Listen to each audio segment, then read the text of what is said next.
Very excited to have Michelle on the podcast. Excited to So be here. before we, it's really great because for one, we've known each other for a long, long time.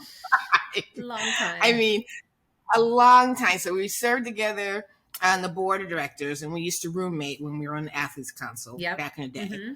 And then also, didn't you meet your husband at one of the Olympics when you were a researcher? Yes. Yeah. Is So that in how? fact, in '92. So yeah, you were Yeah. there and got to see me along that journey as well. So Exactly. So we're like going on the Olympics. She's like, I met someone. I was like, during the Olympics. So needless oh, to say, then turned around and got married and had two kids. yeah. And yeah, so so that's the first thing, and it's great. And so yeah, I've been around for a long time. And so as you know, the podcast is really talking to a lot of champion moms that have kids that are athletes, right? Because I serve so many parents and um I get questions all the time Mm-hmm. about, having kids go through sports, and athletes tend to know how to do it since we did it before. And I think it's good for, people to hear everybody's story from whether it's gymnastics, which there are a lot of gymnasts, but I also have friends from other sports. And so let's start by telling your your athletic story first. Okay. Well, I started much like many other kids do, of like sitting and watching the games and being inspired by athletes that you're watching on television and doing these amazing things. And so my initial start was when I was probably 5, almost 6. And while I wasn't probably sitting there and watching, my mom was. And she was like, aha, that's the answer to getting this young girl, my child, tired enough that she will go to bed before 11 o'clock. And so I was a high energy kid. And I think it was this, gosh, I could, like really direct that energy in a positive direction. So started, like many kids do, 1 hour class, 1 day a week. And by the time I had turned 8, I'd been doing the sport for a few years. And that was then the 1976 games with Nadia Comaneci. Ooh. So at that point, I was at an age where I understood it and really started to understand others in the sport. And then that summer of watching those games and the amazing things that she did were really what, for me, turned this love for a sport into my cause and calling. And I think that I tell the story a lot in the fact that, and I remember like the night watching her when she scored the first perfect 10.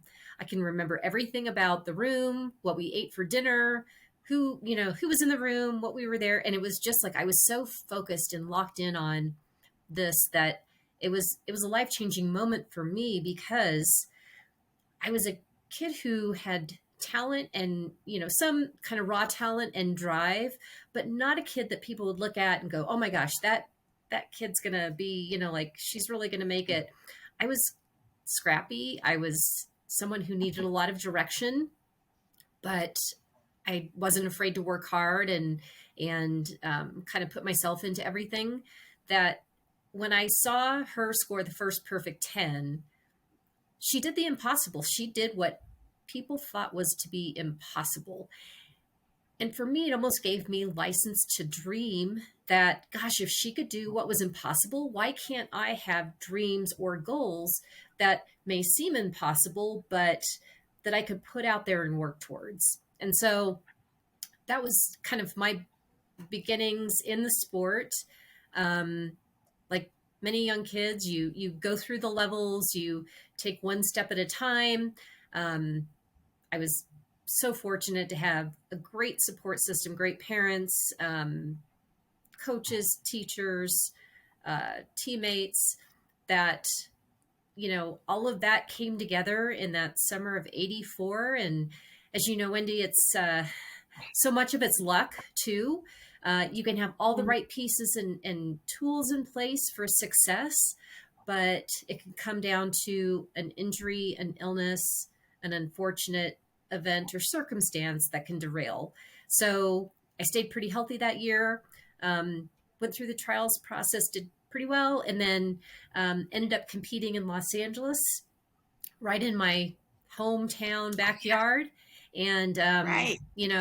I had just finished my freshman year in high school when I competed in LA in 84. Wow. So I always joke that, like, I had a pretty good, what did you do on your summer break story when I went back to school. So yeah. Wow. And I think that it was such an impressionable um, experience for me that, it was well beyond, it was well beyond the uh, competitive side. And really, I took in the whole meaning of the Olympic movement, the values and ideals, that, this is a much bigger event than any one person's competitive, experience or journey, but that you're there to hopefully, you know, pay it forward for others too. So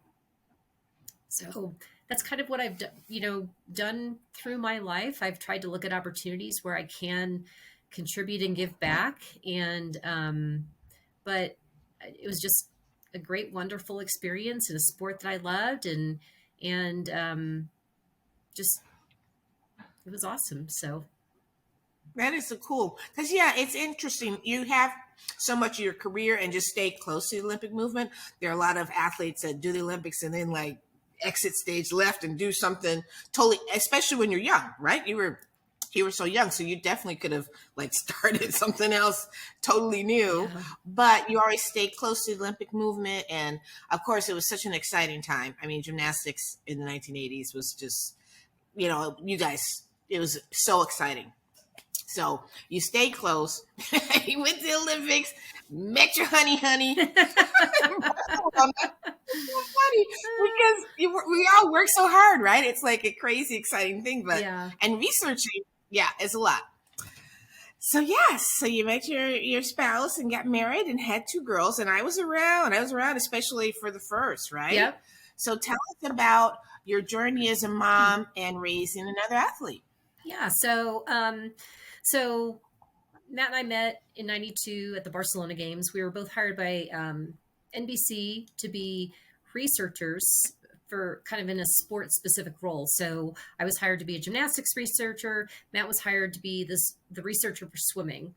He had just Mm-hmm. finished an internship with USA Swimming, and so he was providing those behind the scenes details and fact checking for script writers for Bob Costas, as I was doing the same for gymnastics. And so we met. We kind of dated long distance for a while because we came back to the States. We had different jobs, different responsibilities and commitments that we had made after coming back.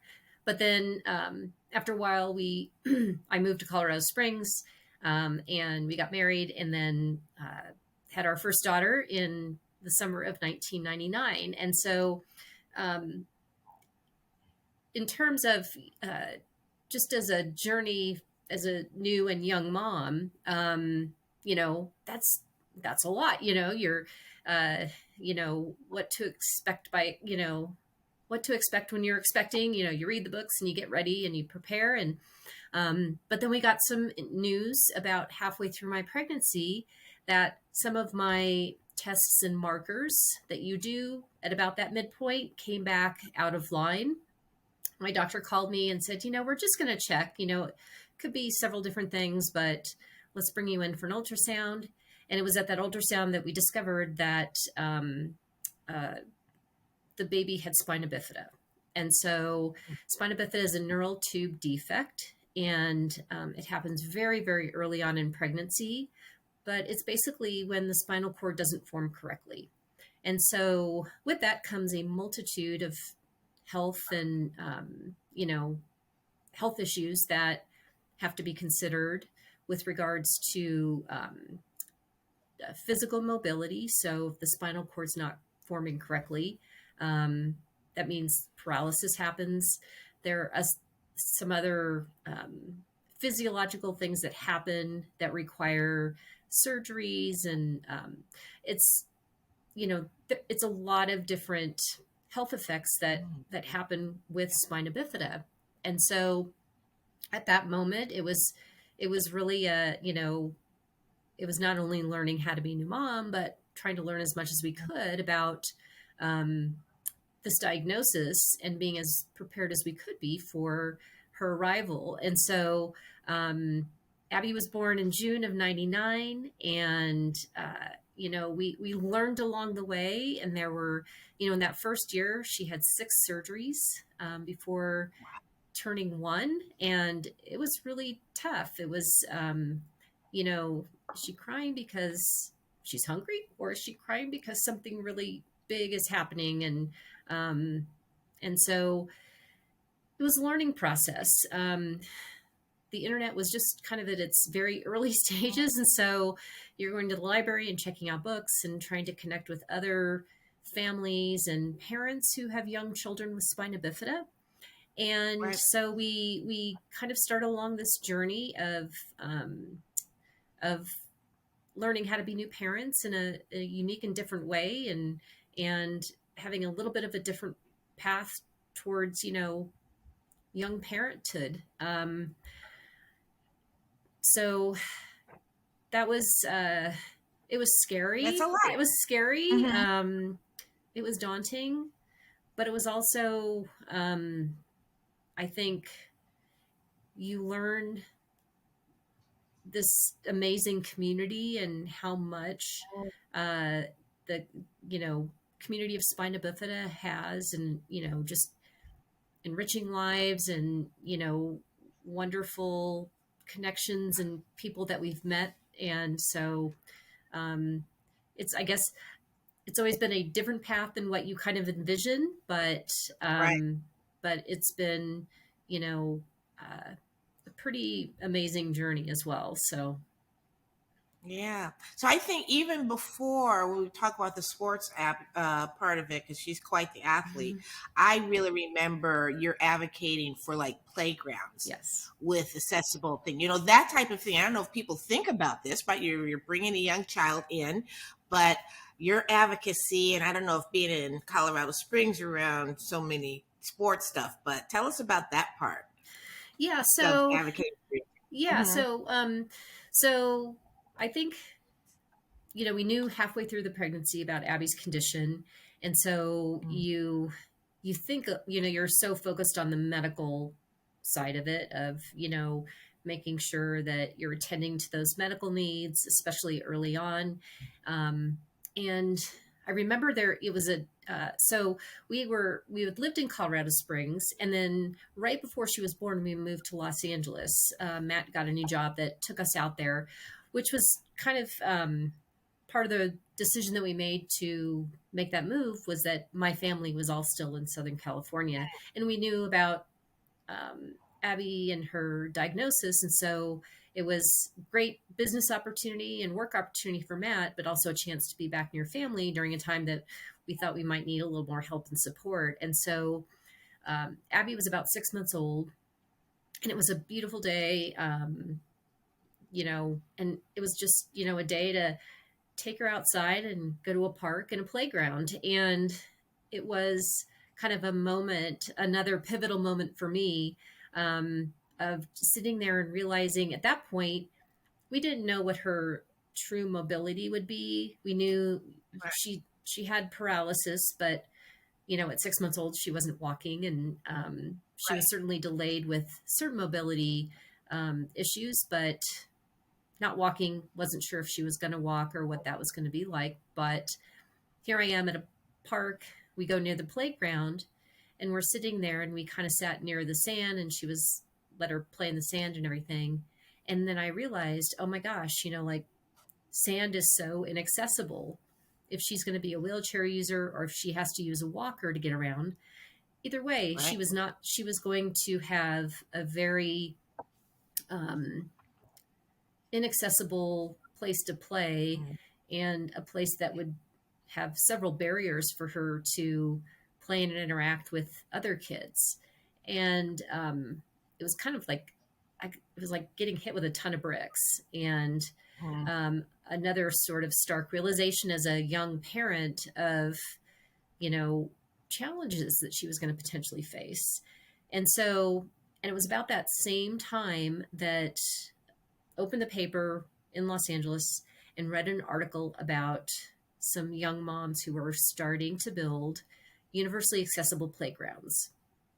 Um, and to me, it was that aha moment of here's where I can be part of something really positive and be an advocate for Abby and her peers to have an accessible place to play. So, um, picked up the phone, you know, did the research I could do to find a phone number to call for the organization, connected with them, did some volunteering, and worked with, it's called Shane's Inspiration, and connected with uh, the founders of the organization, and also other young parents who worked, who coincidentally they all had young girls about Abby's age. So it was a fun, you know, it was connecting kind of on a young parent level, but also connecting with people who had a similar passion for the cause, and helped in any way that I could to support what they were doing.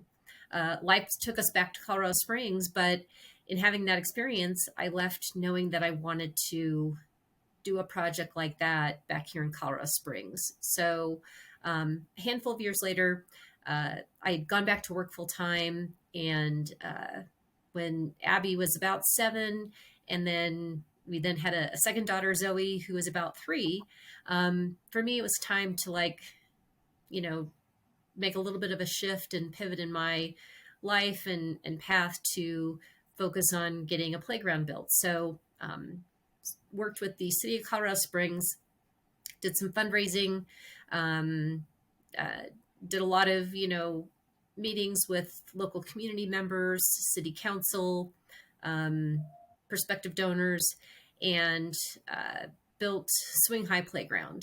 And so we opened in May of 2010, and it was the first universally accessible playground in the Colorado Springs area. But for us, it was really, it was part building a space for Abby to play. It was educating the local community that while playgrounds have guidelines that they have to follow with the Americans with Disabilities Act, they are pretty minimal. And so, so it fits a requirement that the law states that you have to, you know, comply with as a playground, but the functionality of it is not really there. So it says, you know, you have to have a platform that will allow you to get to the play equipment. But then once you get to the play equipment, those, you know, the play equipment can have stairs. So basically, it allows a child to roll up in a wheelchair to get to the play equipment, which then they have to get out of their wheelchair and crawl. And a universally designed playground is ramped from bottom to top, and has, you know, attributes that allow kids to play side by side. And so, and it's not, the playground is not built as a retrofit, but really as a, you know, blank paper, you know, you start with a blank sheet of paper and you design it from the ground up. So, so what was really cool about that process is that Abby was very involved. So she, at a very young age, became her own self-advocate. And, you know, great memory of us going to the city council meeting. We had been invited to speak about the project.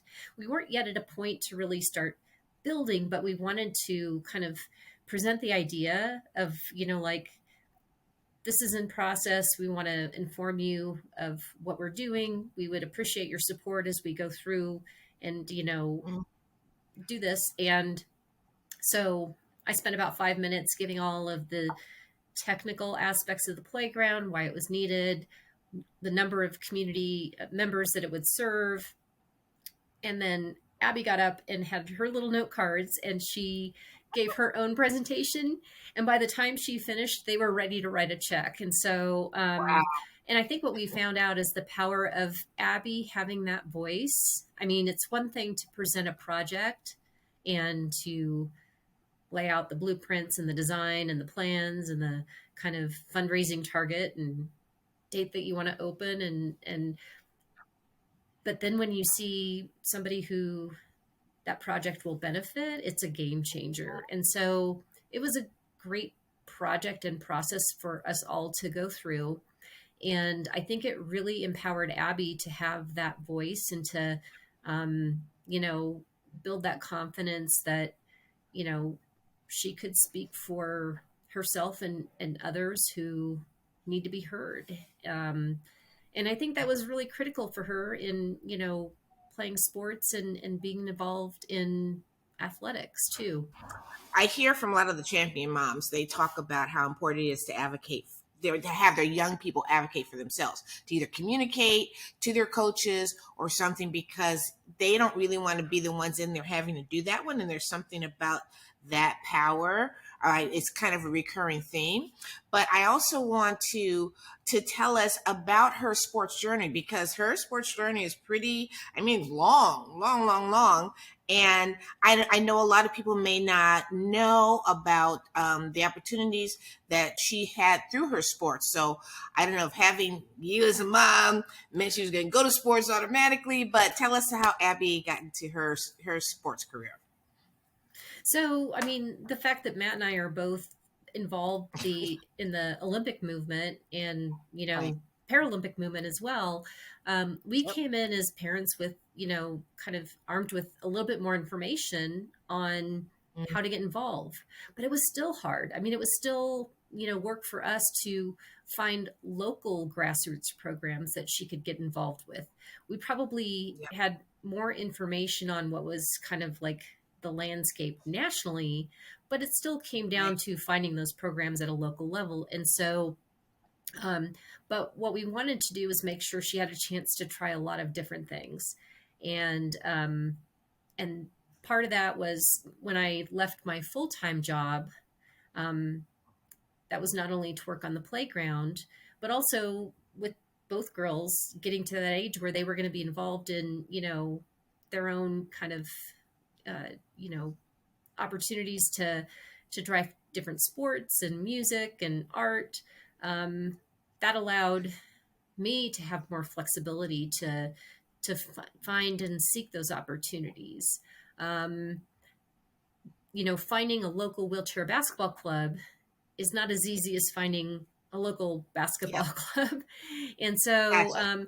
there just isn't there, you know, there aren't the number of clubs available. Oftentimes they will be a further distance from where you live. So Mm. for us, living in Colorado Springs, even though it's the home to the US Olympic and Paralympic Committee, there weren't any local clubs. And so once a week we would drive up to Denver, which is about an hour and 15 minutes. And she would then, you know, do her practice up there. And, but we as parents felt like it was important for her to have those opportunities to participate in sport, because we both knew what sport could provide and offer to kids as a developmental experience. We all Right. know that sport ends at some point. We all know that sports is great and wonderful, and you can, you know, have those league championships or, you know, go to state and have that success. But the real value in sport is what those life lessons are that you learn and what you can take with you when you become an adult.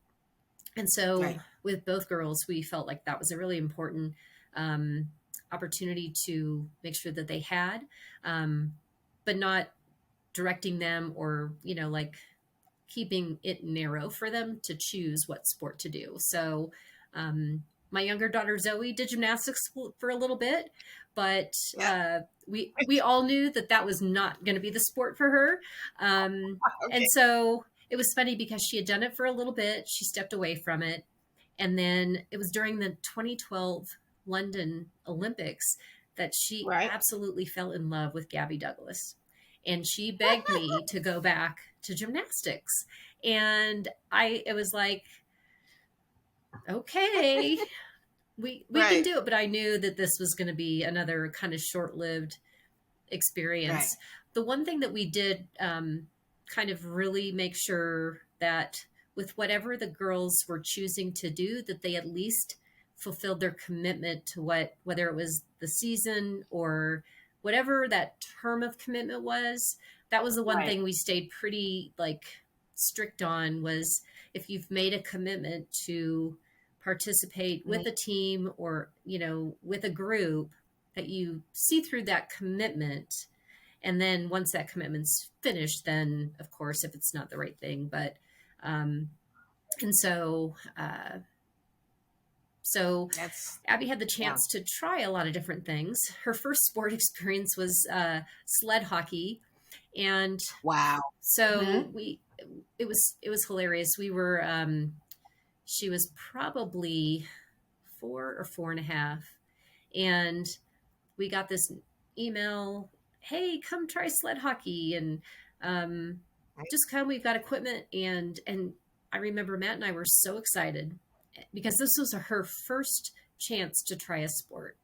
And so we're like, this is it, this is the moment, she gets to try an adaptive sport. We were, like, it was this moment that we had kind of thought wasn't going to be possible. We weren't sure what, she would have the opportunity to do. And, with spina bifida, you can have a clinical diagnosis, but, that could be drastically different from what functional diagnosis the child has. Mm, So you can have two okay. people with spina bifida with the same clinical diagnosis, but they can have completely different means for function that look completely different. And so at the beginning, we weren't sure if she would even have the chance to do sport.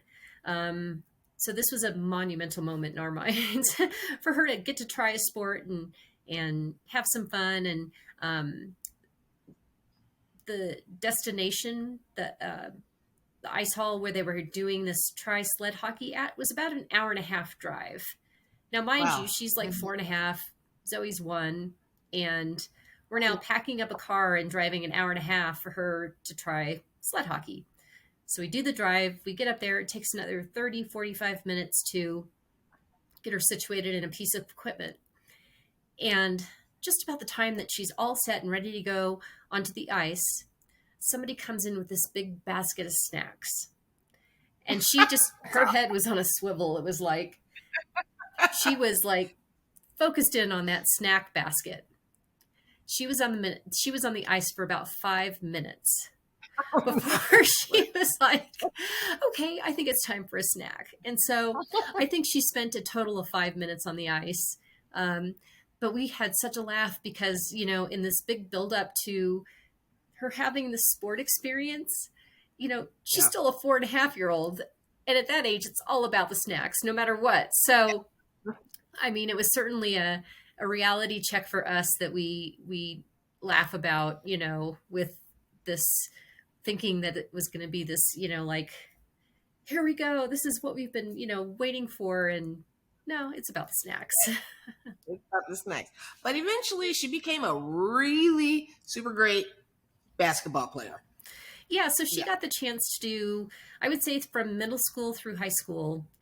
Each summer she got to do a wheelchair sports camp up in Denver that Mm, exposed kids to all different types of sports. And so she'd go up, they'd play wheelchair basketball, wheelchair rugby, they would swim, they would do sled hockey, archery, they would tennis, they would just get to try a whole bunch of different things. And probably about the time that she was sixth or seventh grade, she was starting to really express an interest in doing more basketball and, trying things on a more regular basis.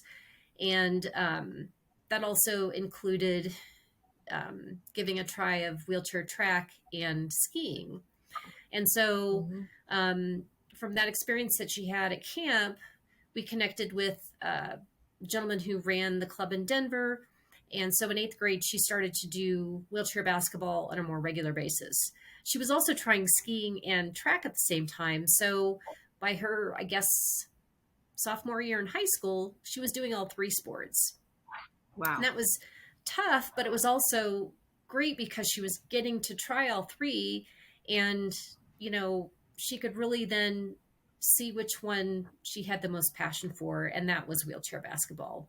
So she had a Okay. great junior career, had the chance to then go and play at the University of Illinois for their women's wheelchair Mm-hmm. basketball team, and played 5 years at U of I.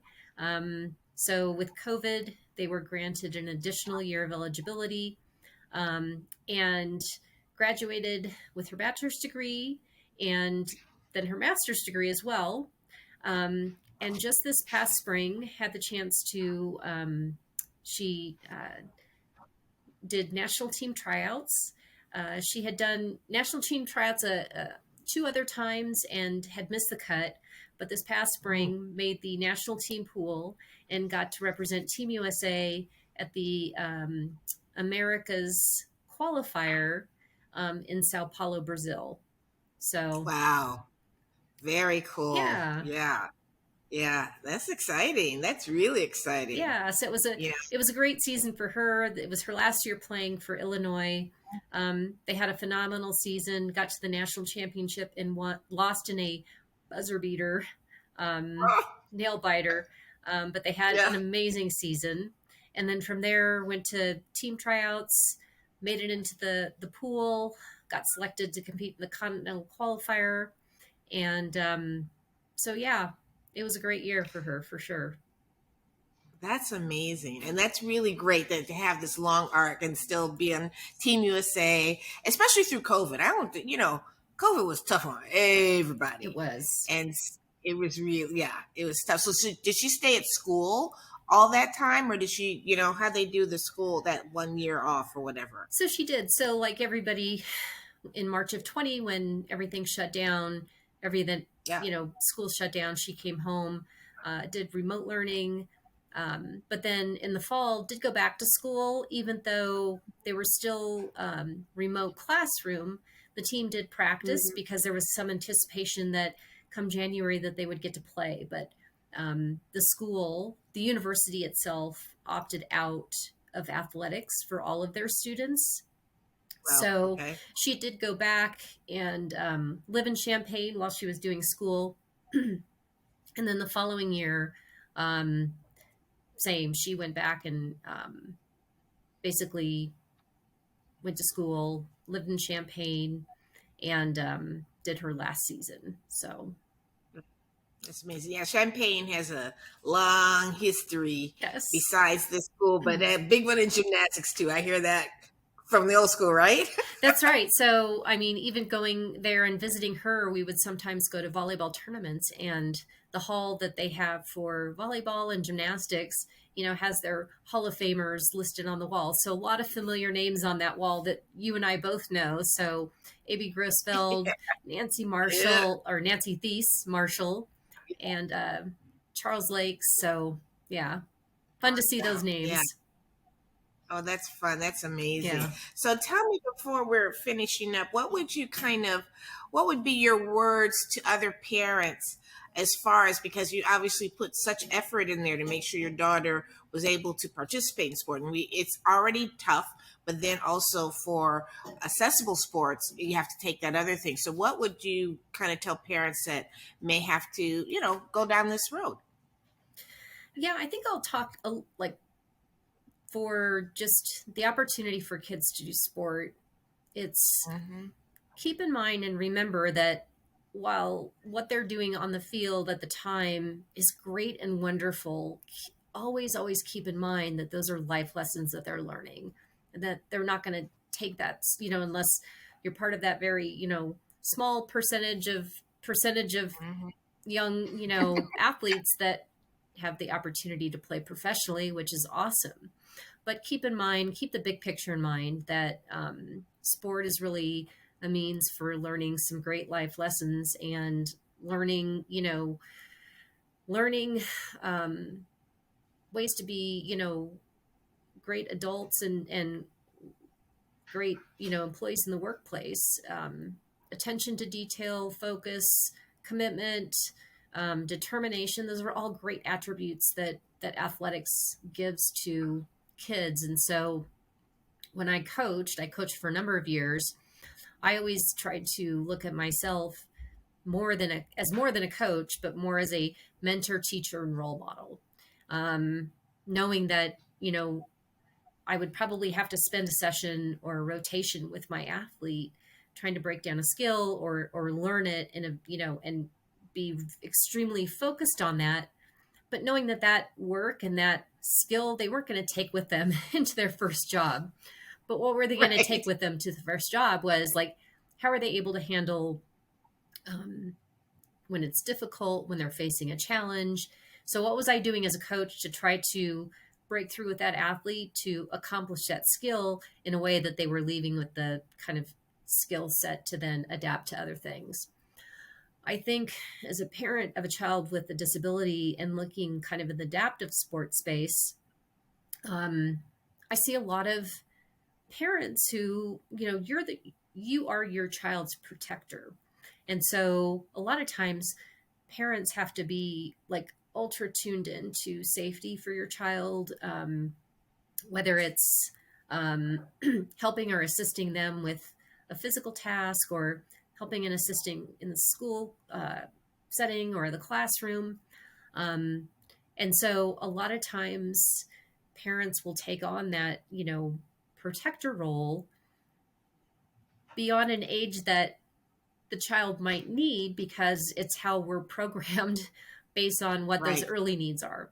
And so knowing and having the background that Matt and I had in sport and knowing how important it was to have both of our girls have that sport experience.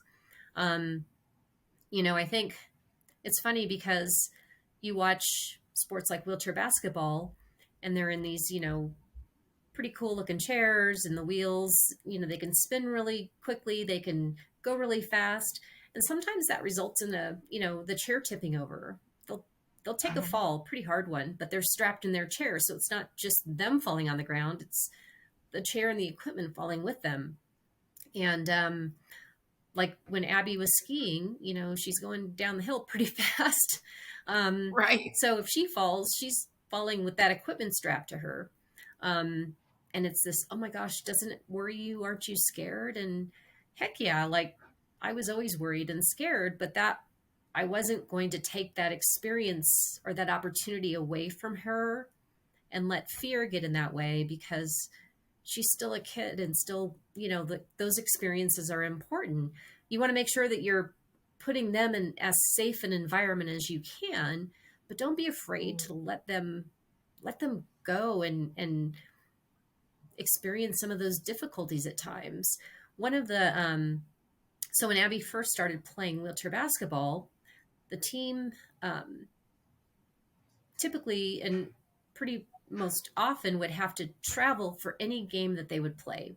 So her first Right. trip was to Phoenix, and part of what you had to do as a wheelchair basketball player is you were responsible for handling all of your own equipment in your bags by yourself. And Wow. so she's got her everyday chair that she uses, plus her basketball chair, plus her bag. And she's got to get Mm-hmm. from the check-in counter to the gate by herself. So how does that work? Well, she puts her ball chair in front of her. She pushes herself while she's pushing her ball chair and then has her bag sitting on the ball chair. And I think the natural tendency for parents is to let me carry your bag or let me push your ball chair. But it was a bit of rite of passage for her that this was a really important independent skill that she had to learn to be part of the team, but also as a traveler. I mean, and so for parents, with children who have disabilities, you're always having to offer a lot of assistance, but be okay with stepping back and letting those, the kids figure out the things that they can do by themselves. And that was by far the best kind of lesson for us to see that if we just step back and let her figure some of this out, she will. It's going to be hard. It's not going to be easy, but that lifelong skill will be, extremely important. Wow, that's amazing, and that's great, and that's a wonderful story to work from because it really it shows everything. The like She wants to get there. She wants to do it, and this is going to be hard.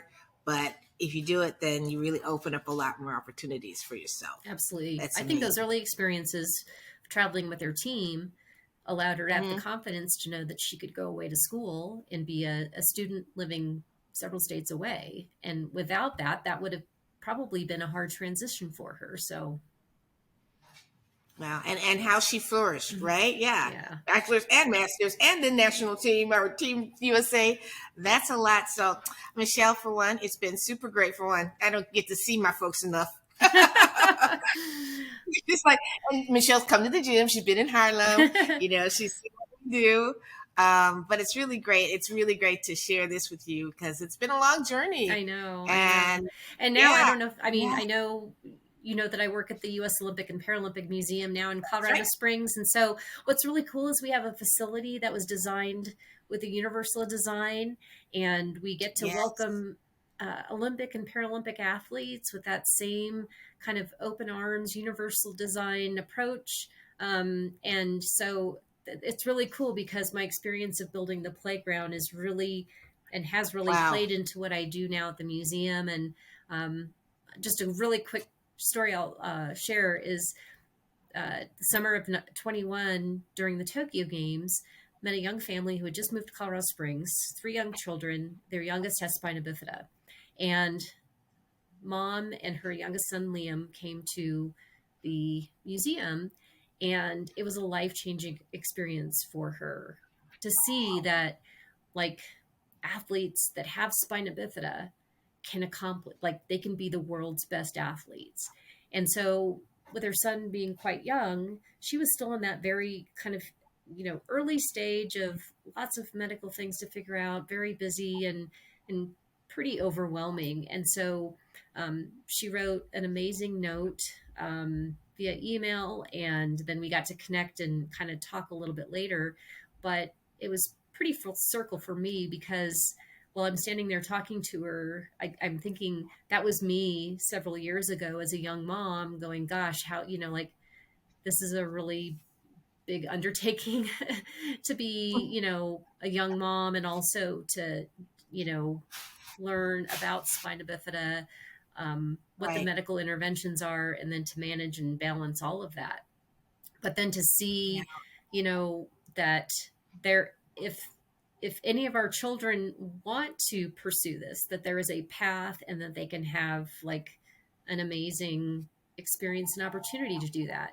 And until you see it and you can relate to, um, representation matters. So when they walk in as a family and they see pictures of athletes who've done great things, that's it's huge. So it's cool because I continue to do, that work and continue to see and experience those kind of visit interactions that are extremely fulfilling. Yeah, no, that's really exciting because, I've been to a few Paralympic games and people don't, they don't understand how it works. And when you're there, it's really amazing. But now that the museum is open and what you're able to do, that you can go one place and experience it all together, that's really exciting. And that it's universal. But I learned a lot. I learned a lot with working on the bid. And when you work with Paralympics, which is actually such a fabulous event, which I totally enjoy because I've been to both winter and summer Paralympic games. Yeah. Amazing. But I I tell think people it's it's so the best great. kept secret in sport that, It, like, if you haven't been to a Paralympic Games, you are missing out. right. Yeah. Totally missing out. Yeah. Yeah. Yeah. It's definitely good stuff. So you learned it here. So next time, a couple more years. LA Yeah. It's, 28. Yes. you're right. I know my girl, California girl. That's right. Going back home. Yeah. That's amazing. That's great. Well, I wish you the best, Michelle. Tell all the family I said, hey, hey, hey. I'm so glad. Thank you for coming on to share, and I really appreciate it. It's good to talk and give everybody my best. I'm sure I'm see you soon somewhere. Well, thank you, So Wendy. thank I you. I just miss seeing you, on a more regular basis. It was great to see you a few years ago when I was there and stopped at your gym. But I think now it's your turn to come visit us at the Right. museum. And but you have for so many years done amazing and great work, and so just always in awe of what you do, and your passion and dedication to your foundation and your programs is just second to none. So My goodness. Well, thank you, Michelle. thanks, Wendy.